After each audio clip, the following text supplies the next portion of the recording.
Oi gente, bem-vindo a mais um vídeo aqui do canal. Pra quem não me conhece, eu me chamo Daniela Morosini, sou arquiteta e aqui nesse canal a minha ideia é trazer um pouco do meu trabalho como arquiteta de interiores, né? E também trazer alguns conteúdos relacionados a essa área, como soluções, ideias. Eu já postei aqui no canal alguns tours dos apartamentos prontos e tem alguns tours ainda que eu tô me planejando pra fazer. Mas o que eu pensei, enquanto alguns projetos que eu estou em desenvolvimento ainda não chegaram na fase final da obra, por que não trazer as soluções dos projetos aqui também para mostrar para vocês de uma forma a falar realmente sobre o processo de projeto e as soluções que a gente pensou ao longo desse processo. Hoje eu trouxe aqui as soluções que a gente pensou para o apartamento Harley.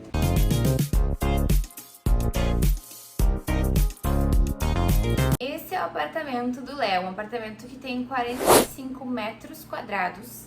E na planta aqui, como vocês estão conseguindo ver na imagem, a gente tem uma sala, uma cozinha, um banheiro e 2 quartos. Essa é a configuração inicial. Vou começar a explicar para vocês do início. Qual que é a primeira coisa que a pessoa que quer fazer um projeto tem que fazer. Tipo assim, Dani, quero fazer um projeto, e agora?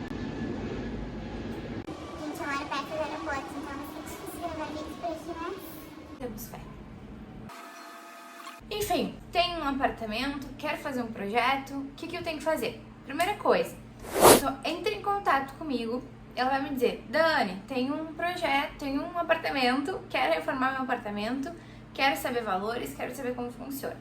E aí eu vou pedir para essa pessoa me mandar algumas fotos do espaço e de preferência, se tiver a metragem quadrada ali, para eu ter uma ideia de qual espaço que eu vou atuar fazendo o projeto. E aí faço algumas perguntas para que a pessoa mais ou menos me diga o que ela está pensando em fazer naquele espaço. Porque de fato, quando a pessoa vai fazer a reforma, ela mais ou menos já imagina o que ela vai poder investir ali, né? Por exemplo, se o apartamento já está com o piso em bom estado, se vale a pena manter ou não, ou daqui a pouco o apartamento já tem o gesso e a pessoa quer mudar, quer trocar tudo, ou não, vamos manter. Então, esse tipo de coisa é importante para eu saber qual vai ser a complexidade e quantos detalhamentos, digamos assim, eu vou ter que fazer em cima desse projeto. Vou fazer um cálculo de uma estimativa de valores baseada no tempo e na complexidade que eu vou levar nesse espaço.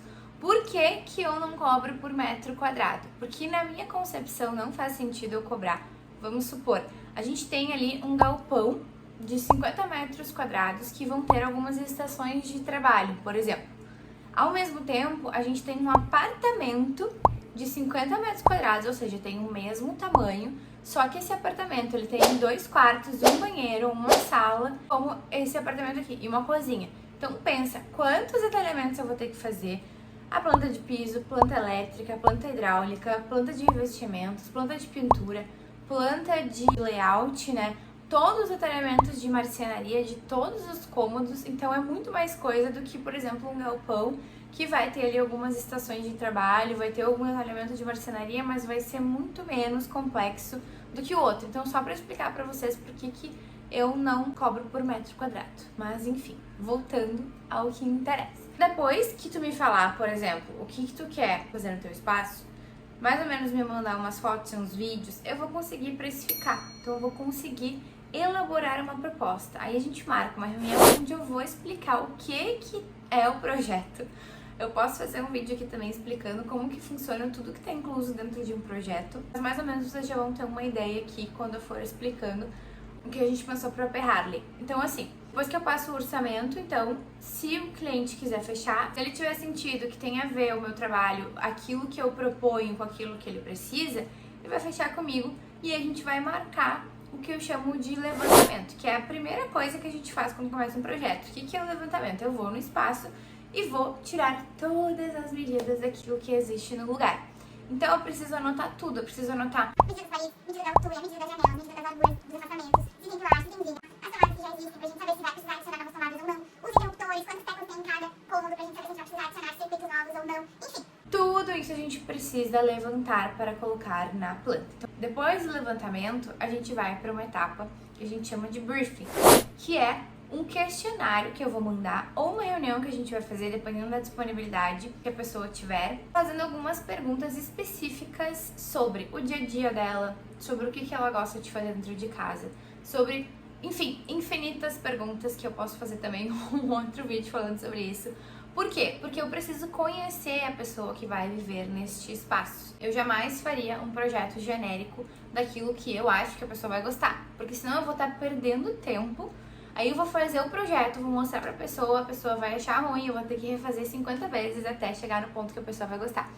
Claro que, mesmo com um bom briefing, às vezes tem alguns pontinhos ali que a gente vai ir modificando ao longo da primeira etapa do projeto, que é ali o estudo preliminar, onde a gente tá criando as coisas no espaço, né? A gente tá ali pensando, tá, o que vai ser aqui? Vai ser sofá, vai ser TV aqui, vai ser não sei o quê. Tanto que nessa planta aqui do Léo, inicialmente, como vocês podem ver nas fotos originais de como era antes, a gente tinha o painel desse lado ali da sala. E aí, um dos primeiros estudos de layout, a gente ia manter este layout.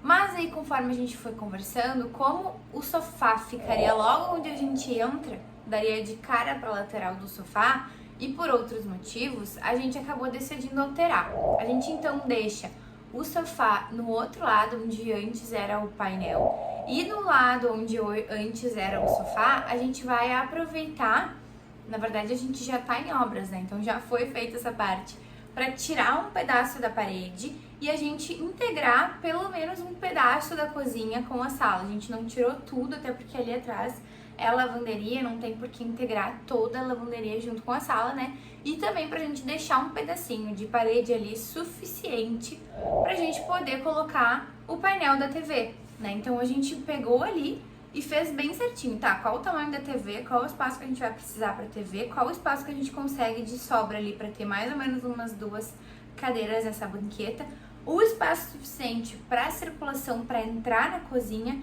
e o espaço onde vai ter uma geladeira ali dentro da cozinha e não tem por que abrir aquela parede ali, até porque nessa parede fica o quadro de luz, então não faz sentido a gente fazer toda uma reforma para trocar o quadro de luz de lugar. Então a gente aproveitou onde tem o quadro de luz, abriu só um pedacinho a mais ali, porque eles já estavam pra gente poder ter o acesso ali, porque senão não ia dar. Então assim, ó, foi milimetricamente calculado todo esse espacinho ali pra gente conseguir ter esse espaço funcional com essa banqueta na cozinha. Por que é legal a gente integrar os espaços, né? Eu expliquei pro Léo que a gente vai ter uma cozinha linda, maravilhosa, toda nova, que a pessoa tá investindo ali um dinheirinho suado, e aí vai ficar tapada pela parede, vai ficar coberta, né? Tu vai entrar no apartamento e vai ficar dividindo.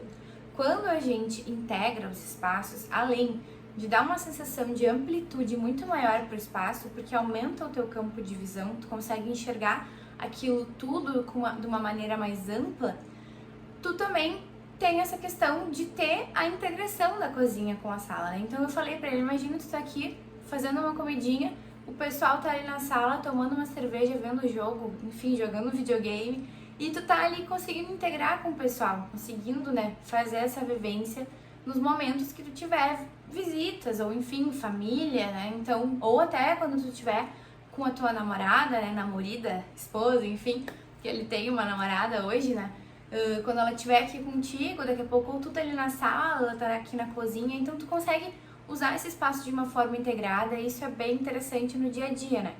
Então, a gente conversou e chegou à conclusão de que valia a pena, de fato, a gente abrir e integrar a cozinha com a sala. O layout, ou seja, onde vai ficar cada coisa no espaço, é a primeira coisa que a gente pensa quando a gente vai pensar no projeto. Nesse caso, isso foi bem importante, por quê? Porque quando a gente vai começar uma obra, a primeira coisa que a gente faz é tirar as paredes e colocar as tomadas. A gente faz tudo que é o quê? Quebra-quebra, né? Porque depois que o pessoal for ali rebocar as paredes e colocar pintura, a gente não vai mais abrir tomada. Então a gente precisa ter todo o projeto já estabelecido, escolhido onde vai ficar cada coisa para depois a gente começar a obra, porque senão vai dar um retrabalho e um custo desnecessário, né? Então para isso que é importante também ter o projeto.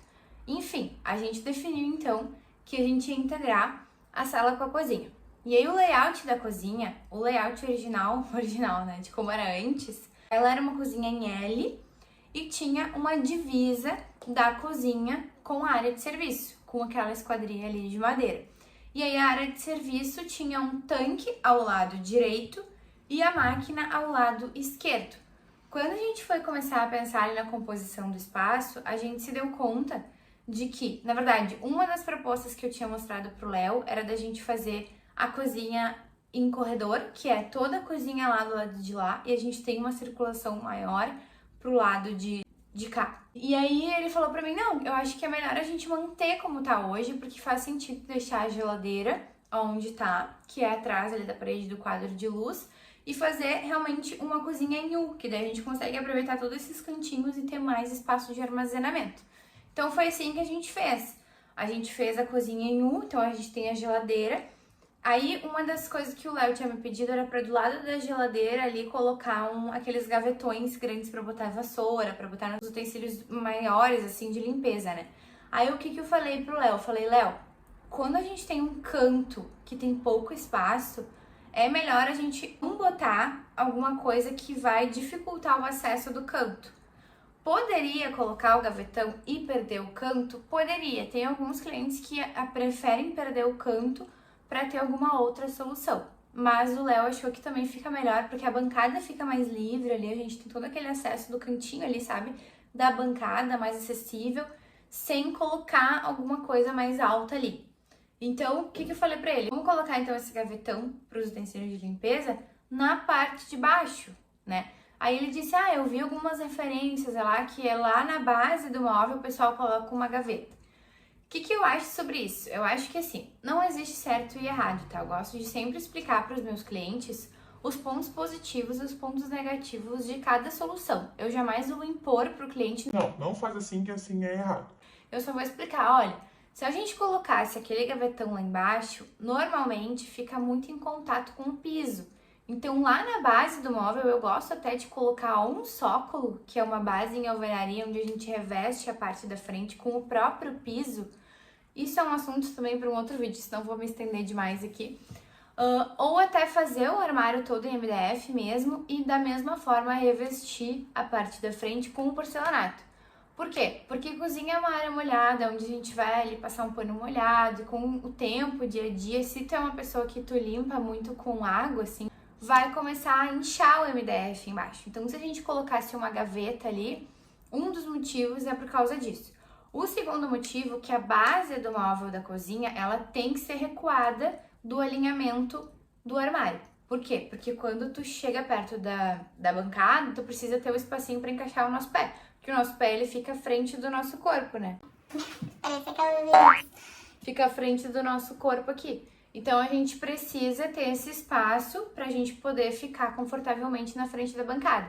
Eu já vi muitos projetos de soluções com essa gaveta, que a gaveta fica alinhada lá na base do móvel. E quando tu vai chegar pra fazer lavar louça, tu não consegue chegar tão perto, ou tu vai ficar meio curvado assim pra frente, que não é tão confortável no dia a dia quando tu estiver utilizando a cozinha, né? Que é um espaço que tem que ser funcional. Eu expliquei pra ele esses dois pontos. Teria a possibilidade de fazer uma gaveta embaixo recuada do móvel? Teria, mas aí tem a questão que eu falei ali que eu não acho que é muito funcional, até porque uma gaveta, para entrar uma vassoura, ela é uma gaveta grande. Se a gente coloca na base do móvel, provavelmente ela não ia ser estruturada como uma gaveta normal. Normalmente as que eu vejo, elas são tipo com rodinha.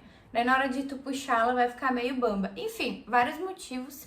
Teria como fazer de alguma outra forma? Até poderia ter, mas eu disse pra ele que eu acho melhor a gente fazer a base normal do móvel, para estruturar também o móvel, né? Fazer uma base mais fixa e colocar essa gaveta logo acima da base. Ela vai ser embaixo igual, vai ter o tamanho para gaveta, para vassoura, para tudo que precisa colocar ali que seja maior, mas não fica lá na base do móvel. Entendeu? Ok. Aí depois, o que a gente tinha ali? A gente tinha o tanque do lado direito, como eu já falei, e a lava seca do lado esquerdo. Só que aí entra aquela mesma questão. Quando a gente tem quina, né? Quando a gente tem uma dobra, uma cozinha em L, por exemplo, ali naquele cantinho, no canto, na verdade, né? Eu sempre gosto de deixar livre, se possível, né? Não colocar alguma coisa que vai tirar o acesso. Se a gente deixasse a máquina de lavar onde o ponto dela tava, a gente teria esse problema. Então, o que eu propus pro Léo? Vamos inverter, colocar a máquina pro lado direito, porque aí ela fica num canto ali que não vai ter acesso ao lado, fica mais fácil de tu abrir ali, fazer o acesso dela. E ao lado esquerdo fica o tanque. Por quê? Porque com o tanque tu consegue ter um armário embaixo, com a máquina não, né? Então vai ter o tanque e vai ter ainda uma portinha do lado do tanque que a gente consegue acessar todo aquele canto. E quando é armário de canto, a gente utiliza uma dobradiça que ela tem uma angulação maior de abertura que tu consegue acessar de uma forma mais fácil do que se for as dobradiças comuns de 90 graus, onde tu tem uma limitação ali, aí ia ficar batendo uma na outra que tu não ia nem conseguir acessar, né? Então tem que ser a dobradiça assim. Aí, indo ali pra sala, como eu já mais ou menos falei pra vocês, o que a gente decidiu em relação ao layout tinha a ver com a questão da integração da cozinha, né? Porque daí a parede que dividia a sala da cozinha, a gente colocou o painel da TV, o sofá foi para outra parede e o Léo me pediu para que algumas paredes tivessem uma questão mais assim, tipo, quero colocar quadros e quero uma iluminação de destaque para esses quadros. Então a gente deixou essa parede dos quadros para a parede atrás do sofá. Então, isso também foi pensado junto com a questão da iluminação, porque quando a gente pensa na iluminação, a gente tem que pensar o que a gente quer iluminar. Sempre falo isso por aqui.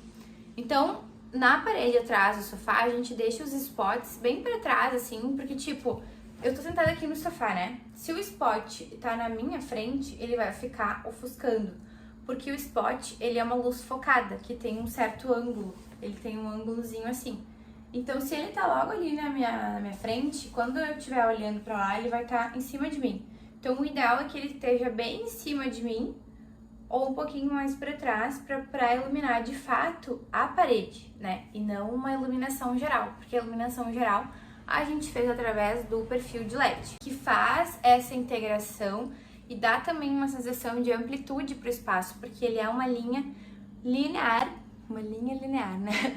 E dá essa sensação de continuidade no espaço, também ajudando a dar uma sensação de amplitude.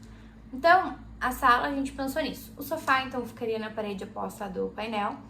E nesse apartamento, a gente tem pouco espaço para uma mesa de jantar. Como vocês podem ver na imagem como era antes, a mesa era uma mesa redonda e ela ficava bem no meio da circulação. Tu sai da porta de entrada, vira para a direita e tinha a mesa no meio como um obstáculo.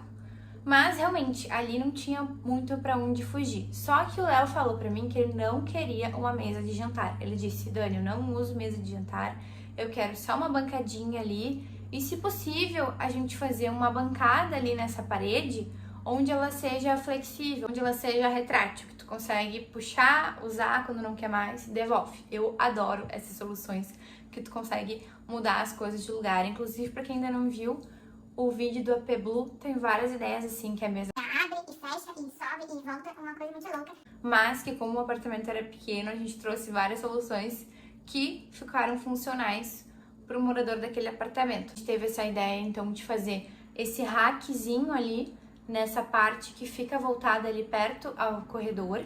E ele tem uma profundidade, eu acho que de mais ou menos uns 40, 50 centímetros. É uma profundidade não muito grande, tá? Então, para uma mesa, para ela poder fazer o giro, ela teria que ter a mesma profundidade desse rack. E aí, a gente ainda vai estudar se o Léo vai querer mesmo fazer esse rack, essa mesa, né, que dobra, porque a marcenaria a gente ainda não fez. Ou se a gente deixa só o rack, ou se daqui a pouco a gente faz uma outra ideia lá, que é fazer esse giro da mesa e dobrar ela para ela aumentar. Uma coisa muito louca, mas aí quando a obra estiver pronta, se ele tiver escolhido por essa solução, eu vou mostrar o tour aqui pra vocês. A bancada que ele mais vai usar no dia a dia é aquela bancada ali que fica entre a cozinha e a sala, e ele tem um acesso ali mais livre, sem muitos móveis, assim, atrapalhando a circulação dessa sala, né? Depois, indo pro quarto, o que a gente tinha neste quarto? Como vocês podem ver essas imagens, a gente tinha uma cama com um armário todo na volta da cama, e lá na janela, esse armário tava embaixo da janela. Daí, quando a gente começou a pensar nas possibilidades de layout, é um quarto relativamente grande, né? Perto dos quartos, assim, de apartamentos novos, comuns, que a gente vê por aí nas plantas das construtoras, porque é um prédio mais antigo, né? E aí, o que a gente pensou? Vamos manter o layout mais ou menos como tá, porque, de fato, uma das opções que o Léo tinha me pedido era para inverter a cama. Só que nesse layout, se a gente invertesse a cama, a gente teria uma circulação muito ruim ali. Por quê? Porque o armário, ele tem que estar naquele formato onde ele está hoje por causa da porta. Se a gente colocasse o armário na outra parede, a gente ia perder espaço de armário, porque a gente não tem profundidade suficiente para ter uma cama e um armário na frente, né? A largura do quarto, a gente só consegue ter a cama e o espaço de circulação. Então, os armários só poderiam estar nessa parte mais longitudinal do quarto. Não sei se deu pra entender o que eu quis dizer, mas acho que quase mais aqui vocês vão entender um pouco melhor. Então, o que a gente fez? Fez o armário em L ali e deixou a cama do lado de lá, porque daí quando tu entra no quarto, tu dobra a direita e tu consegue esse acesso mais fluido da circulação. Sempre é importante a gente pensar na circulação mais fluida possível, para não ter que fazer várias voltas. Tem que ir lá, depois voltar pra ir pra cama do outro lado, depois voltar pro outro lado. Não ia ficar muito funcional. Então a gente chegou à conclusão de que realmente esse daí era o melhor layout, até porque na continuidade do armário, quando chega no final do armário, o próprio armário faz esse desenho que vira a mesinha lateral. Só que eu já usei essa ideia em apartamentos menores, onde a gente fez alinhado esse Czinho ali que faz, sabe, do lado da cama. Nesse caso, a gente aproveitou que tem mais espaço para, ao invés de se fazer alinhado aqui, canto do armário com a cama aqui, a gente fez o canto do armário, a mesinha lateral e a cama. Ele fica mais longe e não corre o risco de bater a cabeça. Claro que se tu cuidar, tu não vai bater a cabeça, né? No quarto eu tenho essa solução do armário ser logo ao lado da cama, assim. Só que eu não sou parâmetro, né? Como eu sou meio boca aberta, de vez em quando eu bato na cabeça. Mas é muito de vez em quando também, só quando eu tô, assim, muito distraída. Então, depende de quem vai usar este espaço, como eu sempre digo, né? Eu falei pro Léo, como ali a gente ia ter espaço, eu até achei que ficou uma solução estética diferente do que a gente costuma ver, ficou um pouco diferente. E aí, a cabeceira da cama, a gente vai afastar um pouquinho da parede pra gente ter uma iluminação que nem eu tenho aqui. Tá vendo aqui que quando a gente afasta mais da parede, dá um efeito muito mais difuso, assim, da luz. Ela espalha mais, não fica aquela fita de LED logo colada na parede que faz ela ficar meio estourada, assim, não dá esse efeito tão fluido da luz, rasgando, assim, a parede, que nem fica aqui, ó. Porque aqui a gente tem cerca de 10 centímetros aqui, isso aqui é a minha sala, tá? E aqui a gente fez esse espaço para poder colocar os equipamentos aqui atrás. Uma coisa que eu errei Na casa de Ferreiro Espeto de Pau. foi não ter aberto a tomada da TV antes de pintar a parede. Devia ter botado a tomada aqui pra trás, que daí não ia ficar o fio aparecendo. Mas enfim, né? Isso aí a gente finge que não viu, né? Porque normalmente eu faço os vídeos aqui na frente, não era nem pra vocês verem, né? Mas eu já tô falando pra vocês como não fazer, né? A gente ensina aqui até com os nossos erros, mas enfim. O que mais? Então a gente pensando ali no layout, foi o que a gente decidiu, fazer um armário em L. O desejo do Léo era fazer as portas no vidro reflecta. E aí até foi ele que se atentou, que quando eu mostrei pra ele o 3D, ele disse assim, mas aí a parte atrás da porta pode correr o risco de bater a porta e quebrar o vidro. E eu falei pra ele, muito bem colocado. Então a gente, na parte atrás da porta, colocou o MDF normal como porta do armário e no restante a gente deixa o vidro reflecta ali, que daí a gente pode colocar ali a parte do cabideiro, que fica mais bonita, as roupas expostas no cabide, as gavetas, que daí fica escondido, tu não enxerga o que tá dentro. E no canto, como quase sempre eu gosto de fazer, que é aproveitar bem o canto, colocando prateleiras para conseguir acessar com aquela questão que eu sempre digo das dobradiças que tem uma angulação maior, enfim. Depois a gente indo para o quarto de hóspedes, que é também um home office. Quase sempre quando eu faço quarto de hóspedes, a gente faz o home office junto, ou vice-versa. Quando a pessoa quer o home office, a gente deixa ali um sofá-cama, alguma coisa que quando venha visitas a pessoa possa utilizar também como um quarto de hóspedes. E ali não foi diferente. Ali no Léo, a gente também deixou a parte da mesa de escritório onde era originalmente antes. Então fica ali próximo da janela, próximo da iluminação natural. Tu tem ali a vista da janela, o lado, quando tu tá trabalhando. Então a gente deixou aquela mesa ali com os armários aéreos para ele conseguir armazenar mais. Uma prateleira embaixo com iluminação embaixo da prateleira para te conseguir iluminar mais essa parte de trabalho. Claro que a gente pode colocar também um abajur ou uma outra iluminação, mas eu acho interessante a gente ter também essa opção de ter uma iluminação na marcenaria, né? Um perfilzinho de LED que a gente coloca ali em cima embaixo da prateleira, que ilumina a bancada. Porque quando a gente tá voltado para a parede com a mesa e a iluminação lá atrás da gente, acaba causando sombra, não ilumina muito, sabe?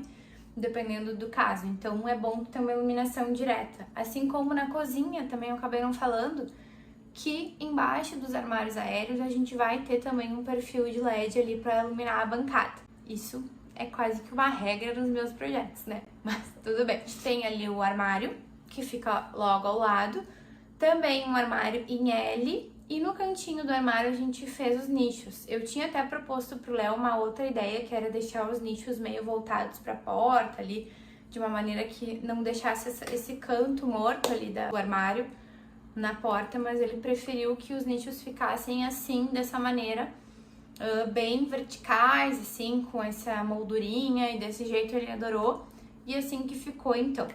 Aí, como a gente tinha ali do lado da porta o interruptor com um certo afastamento da porta, eu falei pro Léo, ou a gente deixa esse armário menor pra deixar o interruptor onde ele tá hoje, daí ele disse pra mim, não, Dani, vamos fazer assim, a gente aumenta o armário pra perto da porta e coloca o interruptor na marcenaria. Então, o interruptor do quarto vai ficar instalado ao lado da marcenaria.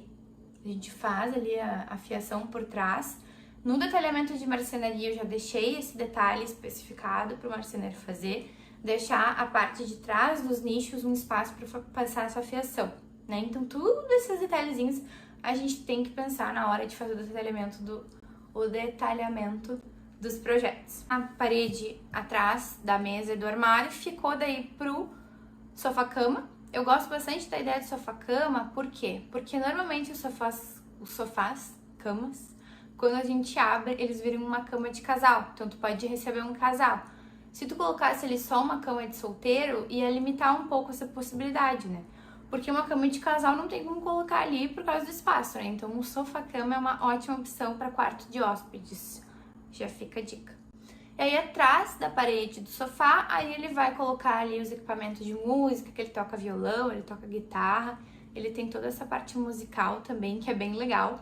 E ele vai aproveitar essa parede do home para colocar esses equipamentos como decoração.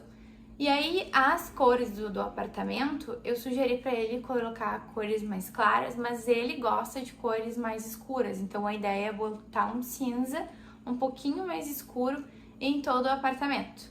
E daí, eu só falei para ele cuidar para não pesar muito. E aí, quando a gente foi decidir os tons do MDF, ele acabou optando por um MDF um pouquinho mais claro, porque no início ele queria um bem escuro, assim, e no fim ele falou que realmente talvez ficasse melhor para não pesar muito, a gente usar um tomzinho um pouco mais claro, para dar o contraste com o madeirado do piso, que já existe, que já é um escuro, e para não pesar muito com o cinza das paredes também, né? Então eu acho que ficou uma composição bem agradável, bem clean e bem do jeitinho que o Léo gosta. E por último, a gente tem o banheiro. O banheiro, como vocês podem ver, ele já estava ele já estava um banheiro bonito, um banheiro agradável, um banheiro com bons revestimentos, só que era um banheiro que não tinha nada a ver com a personalidade do Leonardo. Então, o que a gente conversou, né? O Léo falou, não, já que eu já tô investindo, eu já vou fazer obra, já aproveito pra fazer tudo junto, pra depois não ter que fazer uma obra separada. Porque a obra, vamos combinar, né? Por mais bem detalhado, projetado que esteja, a obra é um caos. Embora essa obra do Léo, ele tenha sido uma das mais tranquilas que eu já tive. Foi super tranquilo o processo da obra, mas igual o que ele pensou, vamos já fazer, já estamos fazendo, vamos fazer, né? Então essa parte de quebra-quebra, de revestimento, sempre é ideal, se possível, fazer tudo junto e misturado já, pra não ter que fazer a obra várias vezes, né? Então o que a gente fez ali foi pensar em revestimentos bem neutros, que era um pedido do Léo. Eu tinha até proposto pra ele a ideia da gente colocar a parede lá no fundo com um revestimento um pouco mais decorativo, pra dar um destaque. Eu gosto bastante dessa ideia de colocar todo o revestimento neutro e uma parede de destaque, assim, sabe? Mas no fim ele foi nas lojas e tal, e ele gostou da possibilidade da gente usar um tom sobre tom do mesmo tamanho de revestimento, o que eu achei uma ideia maravilhosa. Então o que a gente fez foi colocar o mesmo revestimento nas paredes, menos em uma, que é a do box. E aí a parede do box ele colocou o mesmo revestimento do piso. Então todo banheiro a gente tem só 2 tons, que são um cinza mais escuro e um cinza mais claro. Ficou um tom sobre tom e o mesmo revestimento, basicamente. A única coisa que mudou foi o tomzinho, um revestimento acetinado, que não é aquele polido, que eu particularmente prefiro, principalmente para piso de banheiro. Em relação ao layout do banheiro, não muda muito, até porque ali a gente tinha um banheiro relativamente pequeno e não tinha muito o que inventar, né? O vaso sanitário continuou no mesmo local, até porque não teria por que a gente mexer em tubulação para inventar uma coisa que não tem porquê. E ao lado vai ficar então a bancada ali, e o que ele pediu para que a gente fizesse. Aí tá um ponto importante da gente falar também. Eu tinha proposto para ele colocar a cuba de sobrepor, que eu acho que é bonito e eu acho funcional. Até porque a cuba de sobrepor, ela não ocupa o espaço embaixo ali do armário, na bancada. Quando tu abre a bancada ali, não tem toda aquela cuba embutida, sabe? Eu gosto bastante, mas nem todo mundo gosta, né? Então, o que ele queria? Uma cuba esculpida na pedra. Eu falei pra ele, Léo, eu acho cuba esculpida esteticamente linda, eu acho muito bonita, só que muita gente reclama da funcionalidade no dia a dia, né? Inclusive, se tu tem uma cuba esculpida no teu banheiro, já comenta aqui como é que é pra ti essa questão da funcionalidade. Então eu propus pra ele não colocar, mas aquilo que eu sempre digo, que eu falei já nesse vídeo aqui, né? Eu não imponho nada pros clientes, eu só explico, olha, se tu quiser colocar, tem essa e essa questão, eu acho mais funcional essa daqui, por isso, isso e isso, mas tu que escolhe. Daí ele disse assim, não, Dani, eu de fato prefiro ela esculpida, é o que eu quero, e não tem problema em relação a essa questão da manutenção, se tiver que limpar, não tem problema. Daí, ok, então, sabendo disso, porque eu sempre digo... Eu não quero ninguém morando no apartamento depois e xingando meu nome por aí, dizendo, porque a arquiteta não pensou nesse detalhe, poderia ter me avisado, blá, blá, blá, blá. Então, eu sempre... Claro que, gente, eu não consigo pensar em tudo. Pode ser que tenha algum detalhe ou outro ali que o cliente não me disse, que no dia a dia ele pode achar que não seja funcional e vai xingar meu nome por aí. Mas eu sempre tento evitar ao máximo que isso aconteça. E o banheiro ficou dessa forma. As cores de todo o apartamento, a princípio a nossa ideia é usar os mesmos acabamentos de MDF, e que é o madeirado e o cinza. E no banheiro fazer um leve toque ali de um azul, para dar uma quebra nesse cinza dos revestimentos do banheiro, né? Então vai ser o azul e o madeirado no banheiro, e no restante do apartamento a gente utiliza a mesma paleta de cores. Eu tenho gostado bastante dessa ideia de usar a mesma paleta em todo o apartamento, porque além de trazer uma linguagem para todo o espaço, dá a sensação de amplitude, porque todo o ambiente é uma continuidade do apartamento todo, e também por uma questão econômica, né? Quanto mais chapas diferentes de MDF a gente coloca no espaço, mais cara vai ficar a marcenaria no final das contas, né? Pelo menos na maioria das vezes. Então, se a gente consegue aproveitar a chapa para todo o apartamento, acaba sendo mais barato. Mas, como eu sempre digo, né? Depende muito de cada caso, do gosto de quem vai morar no espaço. Como o Léo queria uma coisa bem clean, assim mesmo, então foi essa a opção que ele teve em relação a isso. Enfim, gente, espero que vocês tenham entendido um pouquinho do que a gente pensou nas soluções desse projeto. Comentem aqui o que vocês acharam. Logo mais teremos o tour no apartamento pronto, que toda a parte de obra já tá pronta, só falta agora a parte de pintura e marcenaria. Então é isso, gente. Espero que vocês tenham gostado. Se vocês gostam desse tipo de conteúdo, de eu mostrando aqui as soluções dos projetos, já me contem para eu poder trazer mais conteúdos assim. E se quiserem me dar mais sugestões de tipos de conteúdo pra gente trazer por aqui também, eu vou adorar, tá bom? Um beijo, Dark, e até o próximo. E mais uma vez o avião passando, pelo amor de Deus. Eu esqueço, sabia? Que eu moro do lado do aeroporto, porque esse barulho, no dia a dia eu não escuto. Eu só vou me dar conta quando eu tô gravando os vídeos, daí eu penso, bom, vou falar e o barulho do avião vai atrapalhar.